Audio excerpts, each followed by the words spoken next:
Let's check this out. See how this is gonna work out on making this puff design. I made this one. This was like the first trial when I just got the machine. Let's check it out. I'm doing some trial and error, making some manual adjustments to this process as a whole of making, not just making a hat, but doing a puff design. And I just kind of want to see how it plays out. For the most part, I'm gonna put this foam there, have it it's kind of broken there because I was trying to do it and it messed up, so I'm cleaning the hat. I want to reuse this hat, so let's see how it comes out. Once it does a couple of stitches, I'm gonna cut that rubber band and yeah, let's see.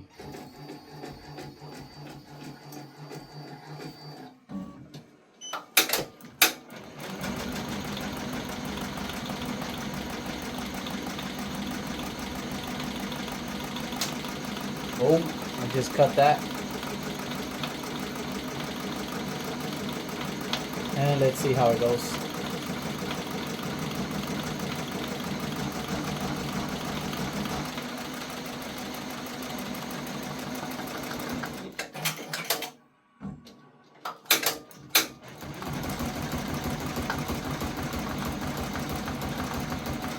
So I'm doing a measurement.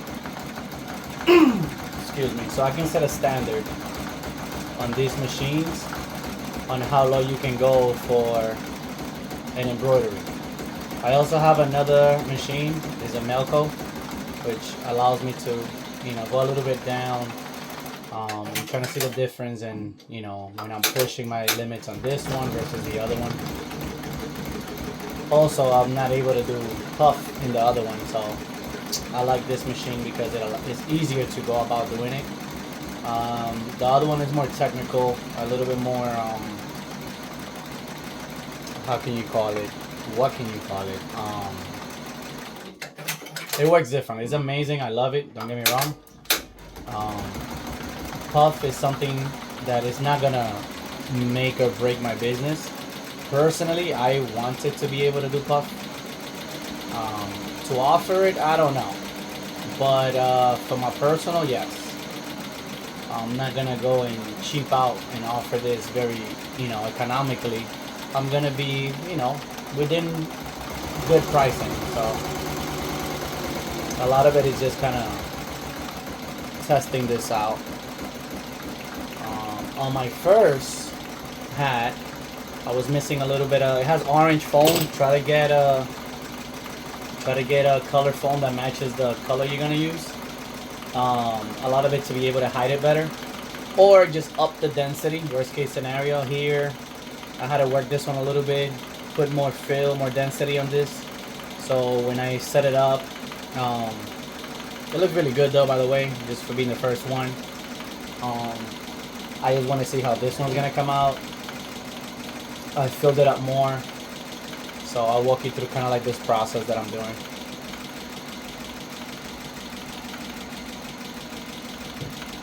Let's see if I can zoom in a little bit more.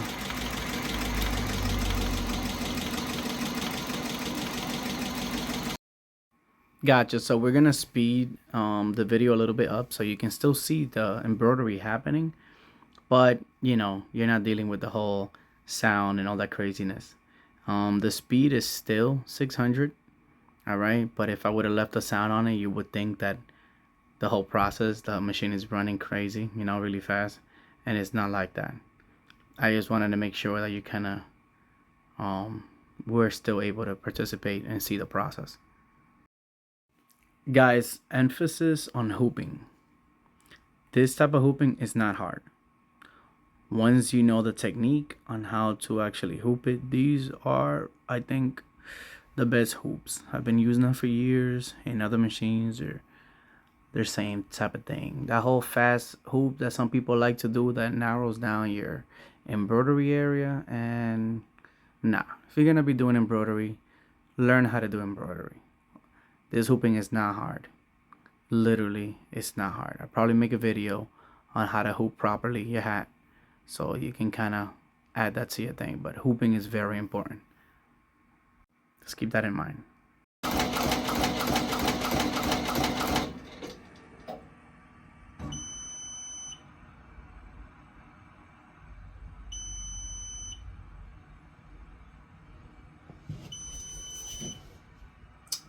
Here it says it has a T break, thread break.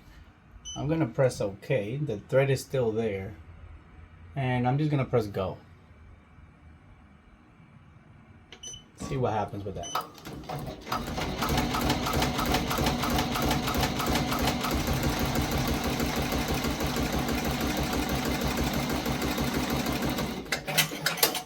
Okay, that's all I did. Right now, it says the design is completed. I'm gonna press OK. I'm gonna open this up.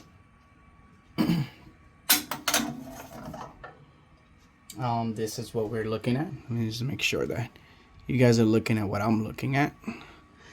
So, what I did, I measured from here to here, right? This section right here to here. And right now, to be honest, the very base of that design is 1 inch. Excuse the angle of the camera, but the base itself, that little tip right there from that metal piece, is at 1 inch. I tried it a little bit lower and it stopped. It was running into issues, so I made it at 1 inch to try it out. Maybe in the future I'll move it a little bit down to see if I could try that and see how that looks, but this worked out. Just gonna rip this, all right, and take this excess foam out.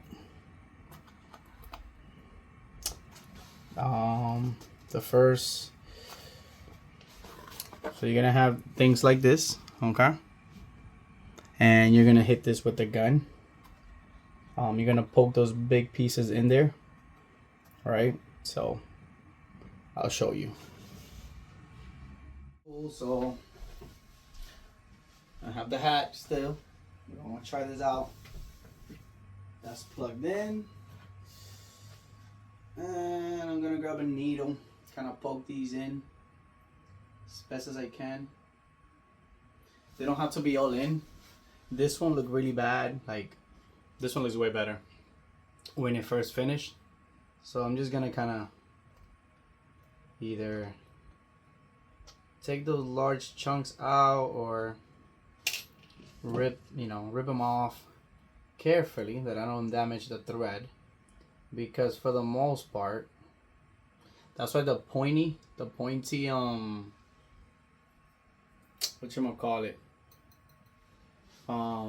tweezers help a lot. The one with the pointy points, just to take out like this little thing in between. Hopefully you can't see this because I can't see the back and the front. See that one? Instead of pulling it out, I'm gonna just shove it in there. This one right here, I'm gonna shove it in there. Right? You have this right here, I'm gonna shove it in there. I'm gonna do as much as this as I can before I hit it with the heat gun. Just to make sure that whatever is, I don't want to damage the thread. That's the only thing. So now think about you doing this for a larger order. Normally, if you go to like a place like Lids or something like that, they're gonna charge you a lot for this. So with me, I don't know what other people are charging, but one design, Puff, not so much, I don't really care with the size of it, but just the fact of doing this is gonna be $30 a hat. This is what the inside looks like. Let me see if you can see what I see. I just hit that with some fire.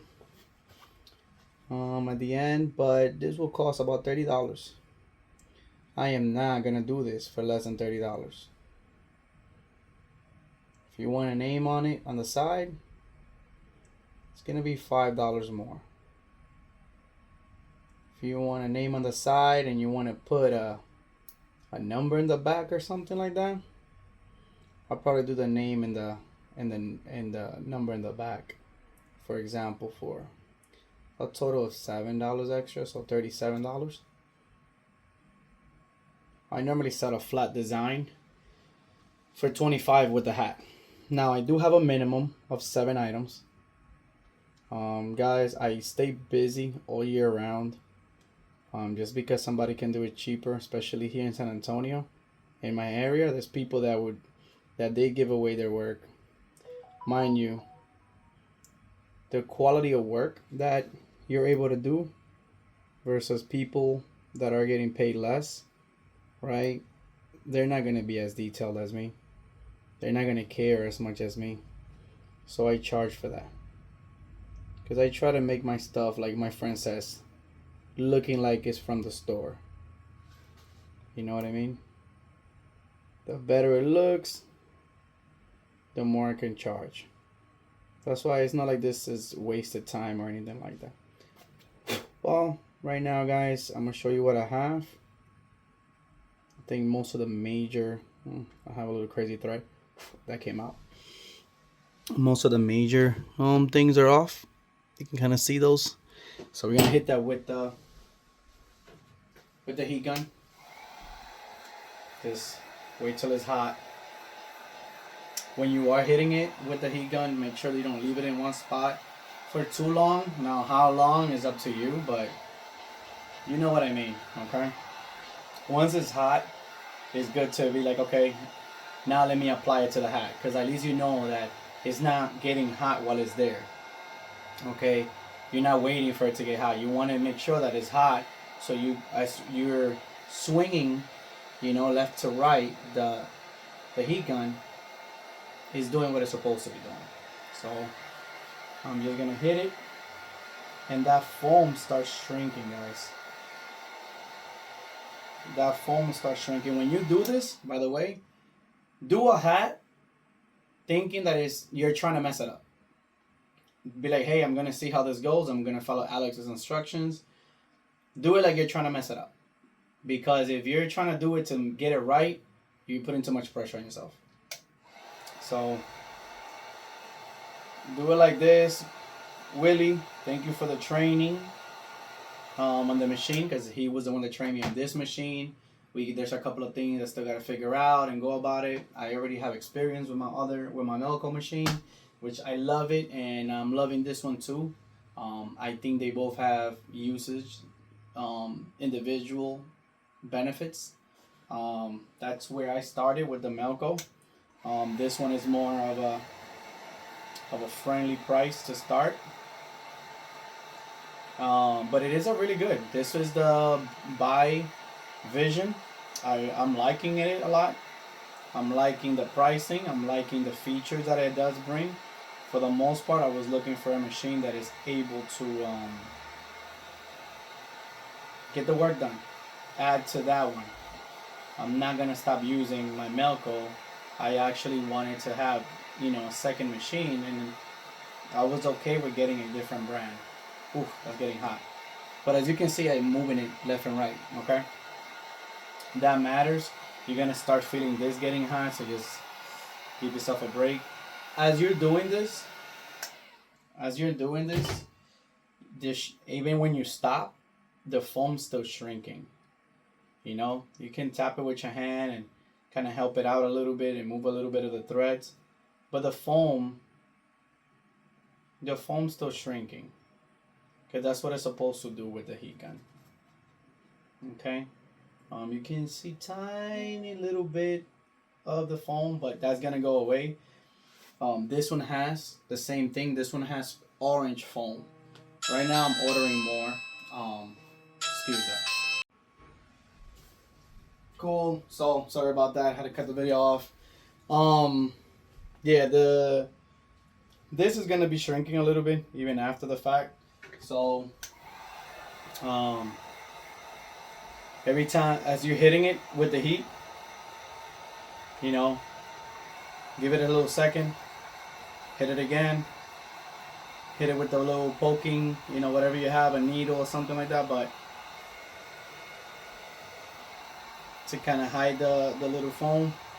That's why having, Willie was telling me, you know, using foam, same color as the design that you're going to be doing, meaning the thread or things like that, helps hide some of those little those little pieces of foam puckering out. So, but for the most part, this looks amazing. Me, I like to push it a little bit, so at my own risk, I overheat it. But to each their own, just don't do it too much. I think that's good enough. While it's hot, you can kind of push it in, push the foam inside, and just kind of work it. So the point is gonna look super cool, super clean. I imagine that you're doing 20 of these, even 10. You know, you gotta slow down. Somebody's already asking me that they'll change up their whole teams, their baseball teams, hats and uniforms if I'm able to get, you know, if I do his 3D hats, which I said I'll think about it. In my area, a lot of people don't want to pay for certain things, but it's okay because not everybody's my client. Understand? The way I work and what's really easy being offered over here, I don't really have competition. You don't have competition. Offer great service, offer quality, and that's going to be more than enough. A lot of people just focus too much on how much money they're going to get and if they're going to get paid, and I don't know, some people just lowball. Like me, I'm very detail oriented when I'm doing this type of things because I like to show off with my clients. That helps them feel and know like they're working with the best or one of the best. You know what I mean? I don't really compete with anybody. I let my job, my work, my attention to detail, which is what you should be doing at all times, show off for you. That's how I show off. I let my work do it. I don't just be like, hey, you know, I'm the best, point and blank. Like, nah. I let my job do that.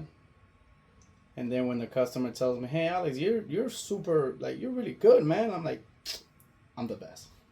That's when I say that. You know? Why? Because once you start talking about yourself like that, people will pay your prices. Especially because being the best means you have a standard you want to hold. You have the championship belt that you want to, like, you know, keep up there. So people, you have pressure on top of you. Oh, this looks amazing. See? So I basically just kind of finished it up. For the most part, there's a little bit of thread sticking out. Kind of just hit that right there. Bring it in. Perfect. And yeah, there you go. Puff 3D. Better than that, you can't get it. So if you guys like my tutorial, let me know. I haven't made videos in a minute. I've been really busy. Like I said, I'm in a very competitive area, but because of that, I don't lower my prices. If you have questions about how to sell, how to market your business, things like that, I'm really good at that. I don't compete. I have a home-based business, and I do work for like big companies, medium, small businesses, individual mom and pops. But a lot of the work, quality work, people come and find me. Like I got Starbucks knocking on my door. I didn't look for them. Here in Texas, H-E-B is a big supermarket chain. I didn't look for them. So it's things like that. You know what I mean? Work really hard while everybody's out doing their thing. Work on your craft. There's ways to monetize your effort. Okay, trust me. Not everybody has the cheapest the cheapest price and high quality. That is very rare. They gotta be sacrificing something when you're having lower prices. But yeah, guys, if you have any questions or anything like that, hit me up. My name is Alex. I help you out. Take care.